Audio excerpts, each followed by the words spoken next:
Welcome to EduCasts, home of EduCasters. Every teacher has had this moment. You hand back a test. The room is quiet, filled with the rustle of paper and the collective holding of breath. Then, the reactions start. In the front row, Sarah gets her paper back. She got a D. She sighs, slumps in her chair, and whispers to her neighbor, "I'm just so stupid at math. I'll never get this." 2 rows back, Jason gets the same grade. He looks at the D, crumbles the paper into a ball, and mutters, "This teacher is the worst." He puts stuff on the test we never even covered. In the back, Emily gets a D. She stares at it for a second, bites her lip, and thinks, "Man, I shouldn't have played video games all weekend. I didn't study enough." 3 students, 3 identical grades, 3 totally different psychological reactions. Sarah blames her ability. Jason blames the teacher. Emily blames her effort. As educators, we often obsess over the what curriculum to use, what standards to cover, what grades to record. But the what matters infinitely less than the why. The explanation that a student attaches to their success or failure, their attribution, is going to determine whether they try harder next time or throw in the towel completely. This is the heart of attribution theory. Originally developed by Fritz Heider and later expanded into a robust educational framework by Bernard Wiener, this theory is about the stories we tell ourselves to make sense of the world. In the classroom, these stories are powerful. They can act as rocket fuel for motivation, or they can be the invisible chains that hold a student down.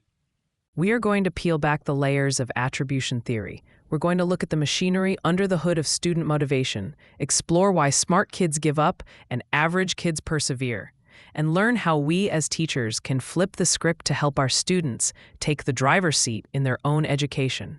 The framework, how we slice the pie, to understand why Sarah, Jason, and Emily reacted so differently, we have to look at the 3 dimensions of attribution.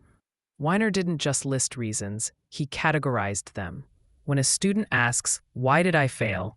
their answer falls onto a 3D grid. 1. Locus of causality, inside or outside. The first dimension is simple. Is the cause coming from inside the student or outside? Internal locus, the cause is something within the person. I am smart, I worked hard, I was tired. External locus, the cause is something in the environment. The test was hard, the teacher is mean, the room was noisy, I got lucky. This distinction is crucial for self-esteem. If you succeed and attribute it to an internal cause, I'm a genius, you feel pride. If you succeed but attribute it to an external cause, the test was easy, you don't feel much of anything. Conversely, internal failure hurts more than external failure. 2. Stability. Will it change? This is the dimension that predicts the future. Is the cause permanent, or is it a one-time thing? Stable. The cause is fixed and unlikely to change. I have no talent for languages, the teacher hates me. Unstable. The cause can change from day to day. I didn't study this time. I had a headache. It was a lucky guess. Stability determines expectancy. If a student fails because of a stable cause, lack of ability, they expect to fail again tomorrow. Why bother trying? If they fail because of an unstable cause, lack of effort, they have hope that tomorrow could be different. 3. Controllability. Can I fix it? This is the game changer for motivation. Does the student have power over the cause? Controllable. I didn't study. I didn't ask for help. Uncontrollable. I have a learning disability. The teacher grades unfairly. I got sick. When failure is viewed as controllable, it generates guilt, which is actually a productive emotion because it drives you to fix the mistake. When failure is viewed as uncontrollable, it generates shame or anger, which leads to withdrawal. The big 4, the usual suspects. While there are a million reasons a kid might give for a grade, my dog ate my focus. In the classroom, attributions usually boil down to 4 main categories: ability, effort, task difficulty, and luck. Let's break these down, because understanding them is the key to reading your students' minds. 1. Ability, internal, stable, uncontrollable. This is the Sarah example from the intro. I'm just not a math person. When a student attributes failure to a lack of ability, it is devastating. They are saying, the problem is me, it's not going to change, and I can't do anything about it. This is the fast track to learned helplessness. More on that later. Interestingly, attributing success to ability can also be a trap. If a gifted kid thinks they succeeded just because they are smart, they often fall apart the first time they hit a challenge that smart can't solve. They never learn to value the struggle. 2. Effort, internal, unstable, controllable. This is the holy grail. This is Emily. I didn't study enough. We want students to live here. Why? Because effort is under their command. If you fail because of effort, the solution is obvious. Try harder. Effort is the only attribution that allows for a growth mindset. It empowers the student. It says, I am the master of my fate. However, we have to be careful. As kids get older, it gets oho. They start to see effort and ability as inversely related. They think, if I have to try hard, it must mean I'm dumb. We have to fight that cultural narrative, tooth and nail. 3. Task difficulty. External, stable, uncontrollable. This is Jason. The test was unfair. This is a defense mechanism. It protects the ego. If the test was impossible, then my failure doesn't mean I'm stupid. It just means the world is against me. While this saves face, it kills learning. If the problem is the unfair teacher, the student has no reason to change their study habits. They wash their hands of the responsibility. You'll often see this in students who are terrified of revealing their own perceived inadequacy. It's safer to blame the system. 4. Luck. External, unstable, uncontrollable. I just guessed. Attributing success to luck is dangerous because it robs the student of pride. I got an A, but it was a fluke. They don't build confidence because they don't believe they can repeat the performance. Attributing failure to luck, I just had a bad day, is less damaging than attributing it to ability. But it still doesn't lead to improvement. You can't study harder for luck. The emotional landscape, from pride to pity. One of the most fascinating parts of Wiener's theory is how it predicts emotions. We tend to think emotions just happen, but attribution theory argues that emotions are a result of how we interpret events. The pride-shame axis, locus of causality. If a student wins a debate and thinks, I prepared well, internal, they feel pride.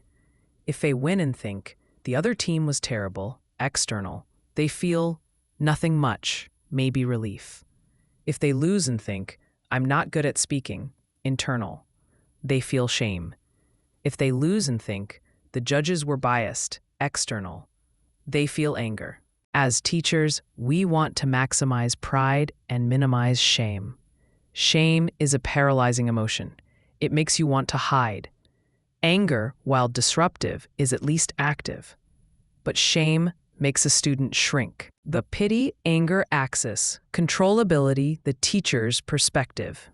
This part is a hard pill to swallow for us teachers, but we need to hear it. Our own attributions for student behavior determine how we treat them. Scenario A, a student fails a test. We know they have a learning disability or a chaotic home life. Uncontrollable cause. What do we feel? Pity or sympathy. What do? We offer help. We grade easier.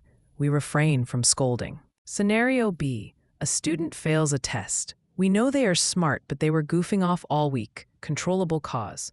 What do we feel? Anger. What do? We reprimand them. We hold them accountable. Here is the twist. Kids are smart. They can decode our emotions. If a teacher gets angry at a student for failing, the student subconsciously thinks, the teacher thinks I could have done better. Therefore, the teacher thinks I am capable. Anger conveys a belief in high ability. If a teacher shows pity or sympathy for failing, the student subconsciously thinks, the teacher feels sorry for me. They must think I can't do it. Pity conveys a belief in low ability. Let that sink in. Sometimes, by being nice and sympathetic to a struggling student, we are accidentally sending them a message that they are incompetent. Graham, 1984, did research showing that students who received pity for failure were more likely to attribute their own failure to lack of ability than those who received anger.